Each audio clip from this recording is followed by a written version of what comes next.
desta nossa reflexão inicial possa tocar o seu coração no sentido de saber olhar as situações, muitas vezes limite, com delicadeza.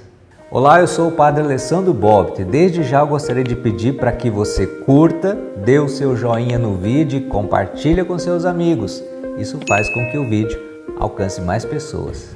Uma história verídica, uma história de uma criança de 7 anos de idade. Essa criança, aos 7 anos de idade, os pais dela foram viajar. E aí essa criança ficou na casa dos tios, ficou com a tia lá na casa dos tios, com os primos. E essa criança estudava a 2ª série, 7 anos, estava já na 2ª série. E os primos tinham material da escola igual essa criança, e essa criança tinha o seu material, ia para a escola todos os dias. Mas aí um dia de manhã, essa criança pediu emprestado para o primo o apontador. Vocês lembram disso? Apontador de apontar lápis. E o primo emprestou. Por que ela pediu emprestado? Porque era um apontador mais chique. Era um apontador de ferro. Vocês lembram daqueles apontador de ferro? Existia apontador de ferro meio prateado assim, aquilo era chique. Eu, como o meu era aquele de plastiquinho vagabundo, né? E aí aquela criança então falou, hoje eu vou com um apontador chique para a escola. Mas justamente naquele dia, ela lá na aula, com o apontador na sua mochila escolar, levanta um garoto, um aluno da sala, dizendo, professora, o meu apontador sumiu. E a professora perguntou, como que é o seu apontador? É um apontador de ferro. E aí então a professora disse, alguém pegou? Ninguém se manifestou. Mas aquele menino já pensou, poxa vida, se me verem com o apontador do meu primo, vão achar que fui eu. E a professora falou, já que ninguém se manifesta, eu vou passar de carteira em carteira revistando o material. E ela foi passando até que chegou naquele menino. E quando ela abriu e encontrou aquele apontador de ferro, ela perguntou pro rapaz, é esse aqui? Ele disse sim, é esse. Naquele momento aquele menino já estava paralisado, não conseguia falar nada, as pernas tremiam porque o que ele poderia dizer? Ele nunca foi com um apontador bonito para a sala de aula e naquele momento aquele menino dizia que o apontador era dele. Ele já começou a chorar e a professora falou, que coisa mais feia. Vai de castigo para frente da sala, ficar de costas para o quadro.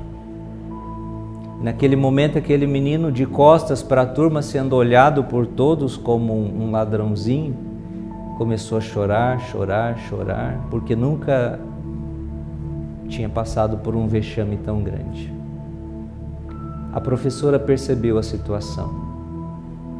Olhando aquele pranto, conhecendo os pais daquela criança, ela começou a meditar, não pode ser ele. E ela se aproximou dele e disse, aquele apontador é seu? Ele falou, não, é do meu primo que eu pedi emprestado hoje. A professora resolveu acreditar.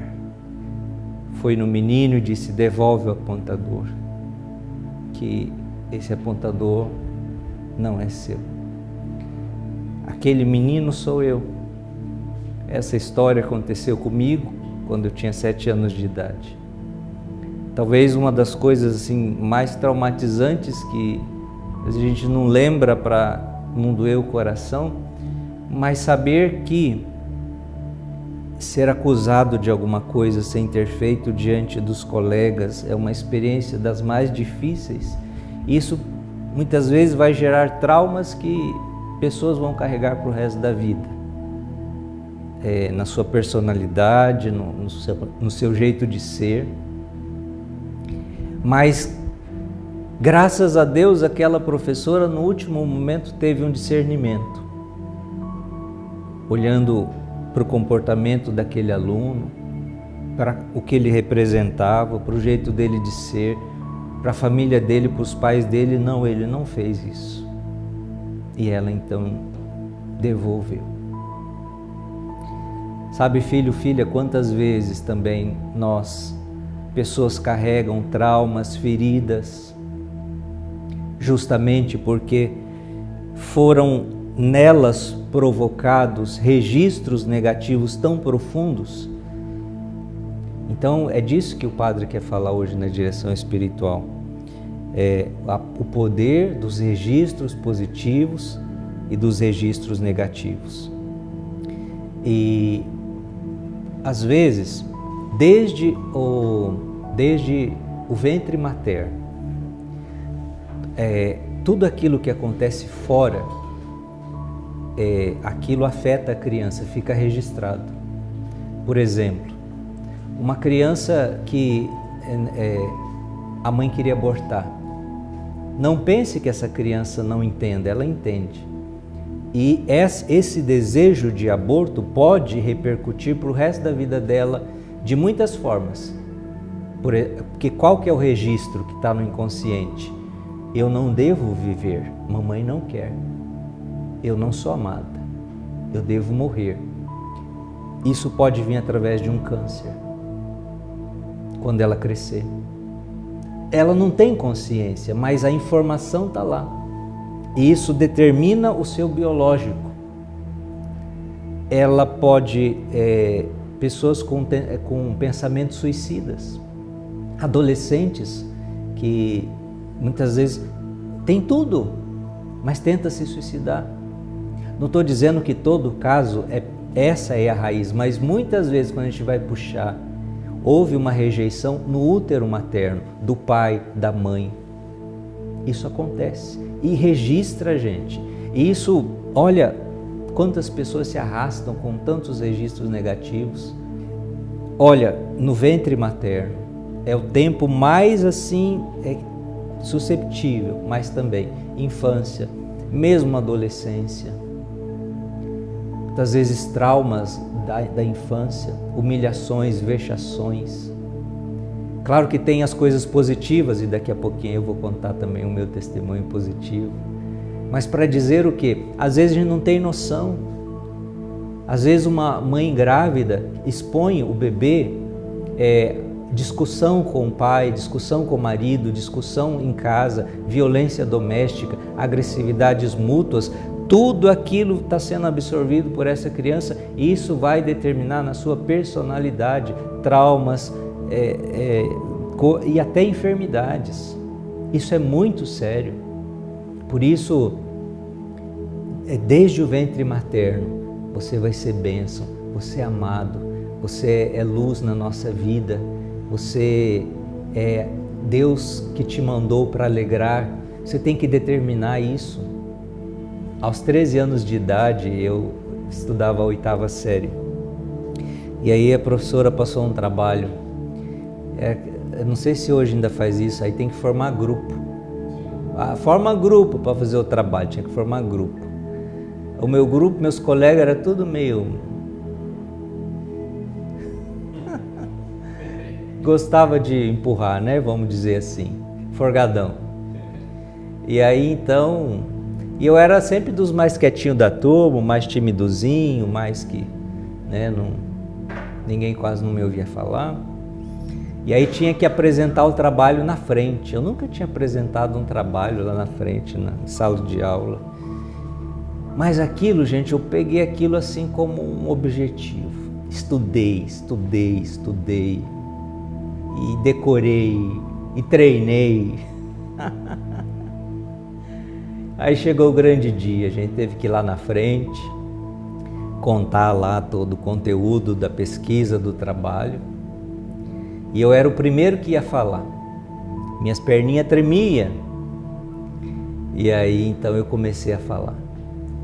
Comecei a falar e aí fechei o olho e comecei a falar, e quando eu abri o olho, eu vi que as pessoas estavam assim, com um olhar atento, e aquilo foi me fazendo assim, dando confiança.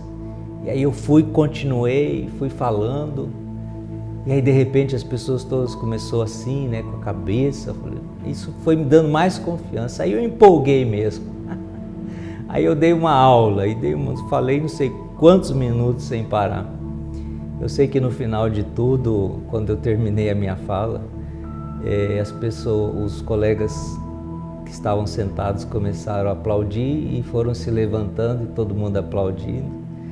E aí, né, o sorrisão, o ego também, né? E aí a professora aplaudiu também e falou: poxa vida, hein, você é quietinho, mas quando abre a boca, aquele registro eu tenho certeza que foi determinante para me ajudar a falar como eu falo aqui com você hoje, com tranquilidade, com segurança, com naturalidade. Mas tudo isso força desse momento. Vejo o impacto muitas vezes de situações para o resto da vida. Claro que não foi só isso, se não tiver a graça de Deus não tem nada. Mas olha que coisa interessante, no final a professora riu e falou: ó, vocês podem sentar tudo, o Alessandro já explicou o trabalho inteiro e os outros todos, graças a Deus. Eita, mas é assim, viu? Veja, registros negativos e registros positivos vão ajudando a formatar o agir da pessoa. Muitas vezes você é de um jeito, de outro, faz coisas que você mesmo não se entende, não gosta, mas por que eu sou assim? Procura às vezes alguma situação, às vezes é no seu passado, às vezes é na sua adolescência, e aqui você precisa trabalhar isso. Por isso a psicoterapia.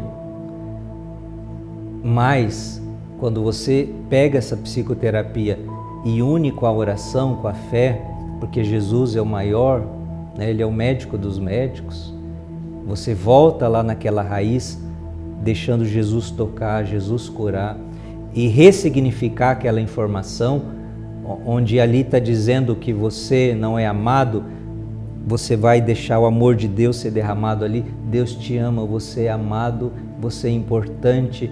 Aquilo parece que é quase que uma mágica. Você sai dali, parece que acabou aquele.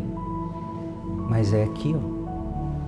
E a graça de Deus vai agindo também em toda a dimensão da nossa vida. Por isso eu acho que nós precisamos voltar muito, meus irmãos, voltar muito na cura interior, os grupos de oração, na igreja, nos movimentos. Hoje é muitas pregações, é muito louvor, cerco de Jericó, isso ou aquilo, não sou nada contra, mas as pessoas precisam ser curadas, precisa cura, e assim, não é numa oraçãozinha, não é numa noite, não, é um processo que vai ali, é como uma pomada que vai sendo passada. Às vezes são várias circunstâncias, situações, mas vale a pena, viu? Quando a gente vai deixando o Espírito Santo trabalhar em nós. Deus é como um mestre que sabe olhar para nós. E mesmo em meio às nossas imperfeições, Ele sempre encontra uma esperança, um fio de esperança. E a partir dali Ele vai puxando, e Ele nos faz acreditar que nós podemos, apesar de nossos limites e fraquezas, crescermos e sermos melhores a cada dia. Olá, que bom que você assistiu até aqui, espero que tenha gostado desse vídeo. Curta, compartilhe com seus amigos, isso faz com que o vídeo chegue para mais pessoas. Que Deus abençoe você.